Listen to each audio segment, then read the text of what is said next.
Good morning, Professor Robert Alexy. It's a pleasure to have you here in Mexico, and the real pleasure to talk with you about your work for the law faculty at Projector Grado Zero. My first question is one basic question in your work. What is legal reasoning? How can we understand what is legal reasoning? Is it different from reasoning itself, or is a kind of practice reasoning? Well, in the center of my theory of legal argumentation is a special case thesis. The special case thesis says that legal argumentation is a special case of general practical argumentation. General practical argumentation concerns the question what one should do, what one should not do, and what one is allowed to do. That is, normative or practical questions. But as a general practical discourse, it has no institutional framework. Legal argumentation, as a special case of practical argumentation, takes place in an institutional framework, which is defined by legislation, which is defined by jurisdiction, that is, the precedents the court has made play a great role in legal argumentation, and legal dogmatics, as it is made at the universities in legal science, plays a role.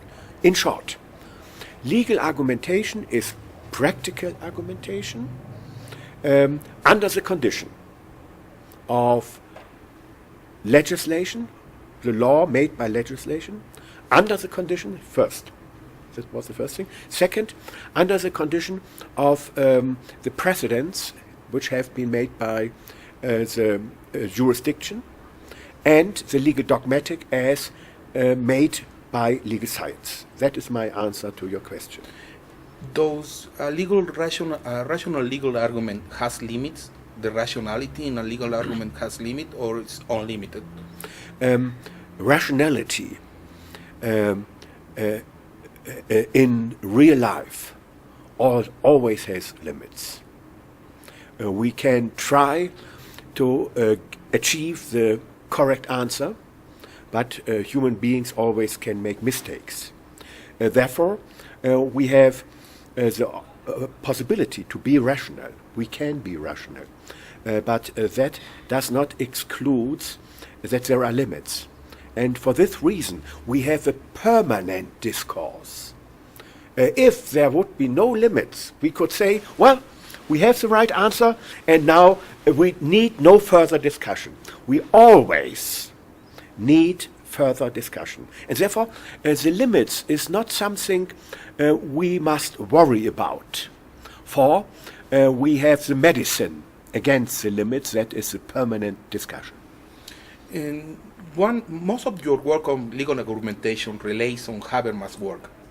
And one of the major critiques that Habermas has is about the good faith in an argument. What do you think about that problem? Because so many people say we cannot trust on a good faith in an argument. Well, the question is whether there exist arguments at all. There is a line of thinking, often designed as rhetorics, that when we talk with other people, we simply try to manipulate them. That is a behavioristic or psychological theory of argumentation. In this view, argumentation is not a means for approximating to truth or correctness. It is simply an instrument of manipulation of other people. I think that there exists a difference between good and bad arguments, and therefore argumentation is possible in spite of the limits of rationality. That is, we have no perfect rationality, but we have a certain amount of rationality, and we can improve it always, and that is enough. In your work, Constitutional Rights, you try to reconstruct the reasoning behind jurisprudence and try to provide a general theory of justice, a general application theory of justice. My question is, how can this theory fight or avoid adjudication in a judge? In my theory of constitutional rights, I do not address justice directly, but I address justice indirectly, because the main elements of justice are human rights. A society which does not respect human rights is, per definition, an unjust society. Therefore, your question is correct. It concerns natural justice. And now, in my book on constitutional rights, I am mainly concerned how constitutional rights argumentation works. In the theory of legal argumentation, I have legal argumentation in general. In the theory of constitutional rights, I concentrate on constitutional and also human rights. And my main thesis is that a rational constitutional rights argumentation is possible. And that is my theory of balancing. In this work of the constitutional rights, you talk about a theory of horizontal effect. Yes. You try to suggest that we should work on horizontal effect. What is horizontal effect? Well, in the tradition of the 19th century, human rights have been a legal relation between the individual and the state. The horizontal effects results from making constitutional rights, and with them human rights, relevant for all legal questions. That is, if you want to have a picture, not one line from the state to the individual, but a triangle. The one citizen, the state, and the other citizen. So that constitutional rights become relevant even in civil right, in civil law, between one person and the other person. And if you look at the international discussion, sometimes it is called also radiation effect. Radiation. The constitutional right radiates through the whole legal system, and that is very important because law always raises a claim to justice, and in order to be just, all legal relations must be in accordance, may not contradict constitutional and human rights.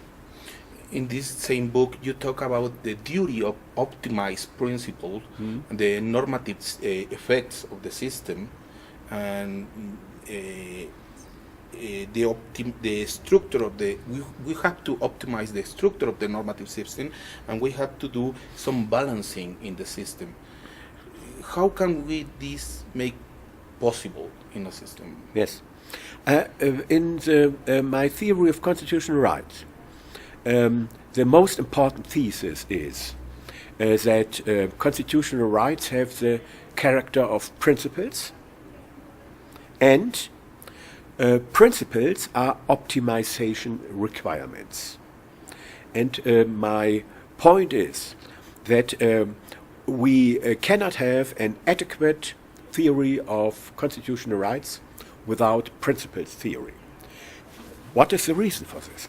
The reason for this is that if constitutional rights are optimization requirements, then necessarily the proportionality principles follow from this. If you want to have a proportionality test where interferences with constitutional rights are concerned. If you want to have a proportionality test, then you must say they are principles, and if you say they are principles, that is optimization requirements, logical from this follows that you must have the proportionality analysis. And why proportionality? Well, proportionality is the only rational form of judging interferences with constitutional rights as either constitutional or unconstitutional. Therefore, proportionality is the central concern of the story. That's why you say that we have to optimize the system to what is legally possible. Yes. Right? Yes. We have two dimensions of optimization. Optimization relative to the factual possibilities. That are the tests of suitability and necessity, the factual possibility. That is the question of whether interferences with constitutional rights can be avoided without any cost for other rights or collective goods. That is Pareto optimality. That is a rather easy test, and nearly everybody agrees that we must have this test. But then we have, that is the first principle, sub-principle of the principle of proportionality, the principle of suitability. The second sub-principle is the principle of necessity. And the third sub-principle is the principle of proportionality in the narrower sense.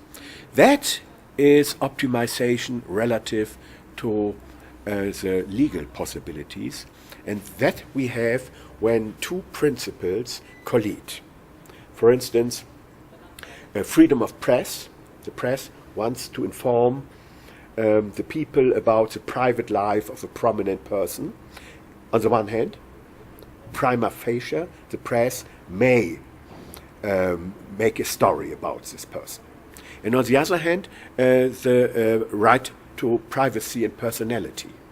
That requires prima facie no information of the public about private things of a prominent person. And you can solve this problem, and you have everything. In the case of abortion, for instance, you have prima facie the right of the fetus or nasciturus to live, and on the other hand the right of the mother, the pregnant woman, to her personality, to determine her life. And then you have again proportionality at the third stage, and you have to make a balancing. Here in Mexico, we have a very strong tradition in Kelsen thought. How actual is Kelsen for the problems that we have in the global legal systems?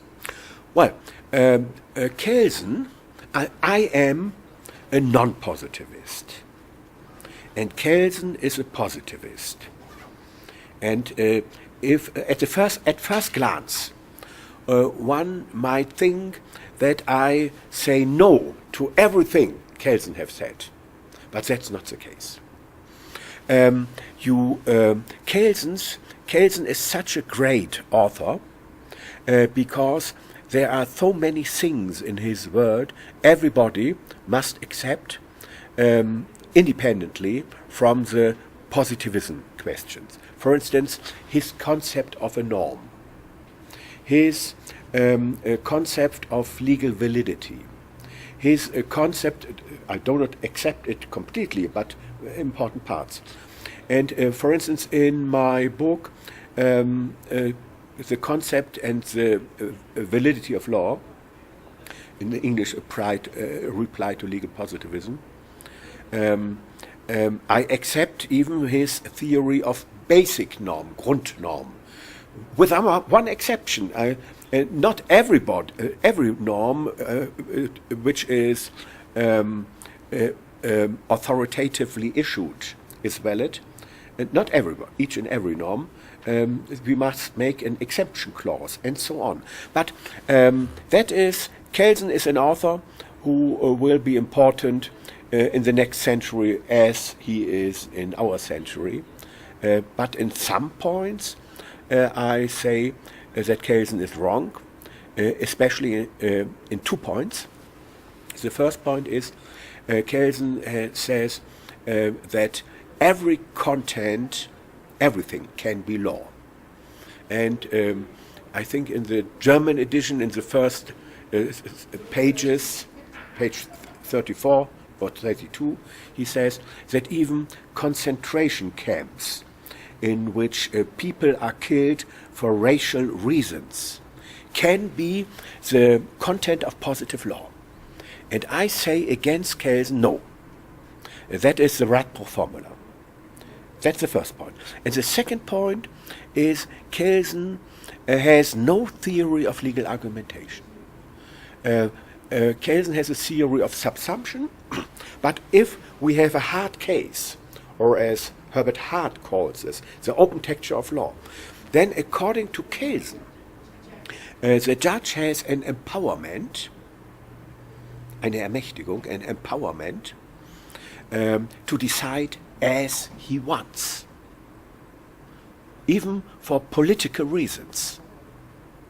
And I say no. He is not free to decide in hard cases, the judge. And at the higher courts, especially at Supreme Courts, we always have, and constitutional courts, hard cases, difficult cases, in which there is a discussion about what is the right solution. And then the judges have not the power, not the legal empowerment to decide as they want for political reasons. They have the duty to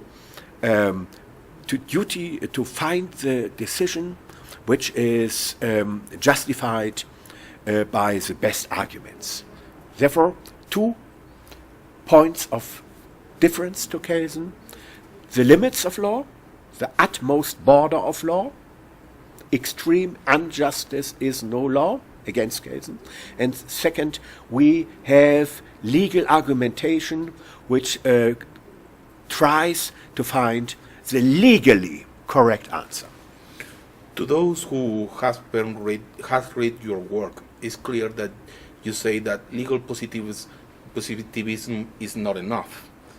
And one question that emerged from this is, what is your points of agreement with Dworkin, and in which part of the Dworkin work you disagree? Yes. When I was young, I was very much influenced by Dworkin. Dworkin has developed the distinction between rules and principles, and I have tried to get it in more exact terms. And what Dworkin addresses as the dimension of weight, I have tried to give a more exact form in the theory of optimization requirements and in the theory of balancing. But the early Dworkin was very close to my theory. The late Dworkin has removed himself more and more away from my theory. You can, and I have answered already in some writings to this, Dworkin in his late writings has become a critic of balancing, like Habermas. Habermas and Dworkin make the same point. They say balancing, that is proportionality analysis, balancing, Habermas says, is irrational, and Dworkin says balancing is a kind of economic consideration. And economic considerations are not compatible with rights. In this point, I completely disagree with Dworkin as well, the late Dworkin, with the late Dworkin as well with Habermas. My thesis is balancing is a rational form of argumentation. That is my answer to Habermas. And my answer to Dworkin is balancing has nothing to do with money or such things. If I make a balancing between the right of the pregnant women to personality on the one hand and the right to live to the unborn child, that has nothing to do with economic analysis of law. Well, Dr. Alexy, it has been a pleasure to talk with you for the law faculty. Thank you. Thank you.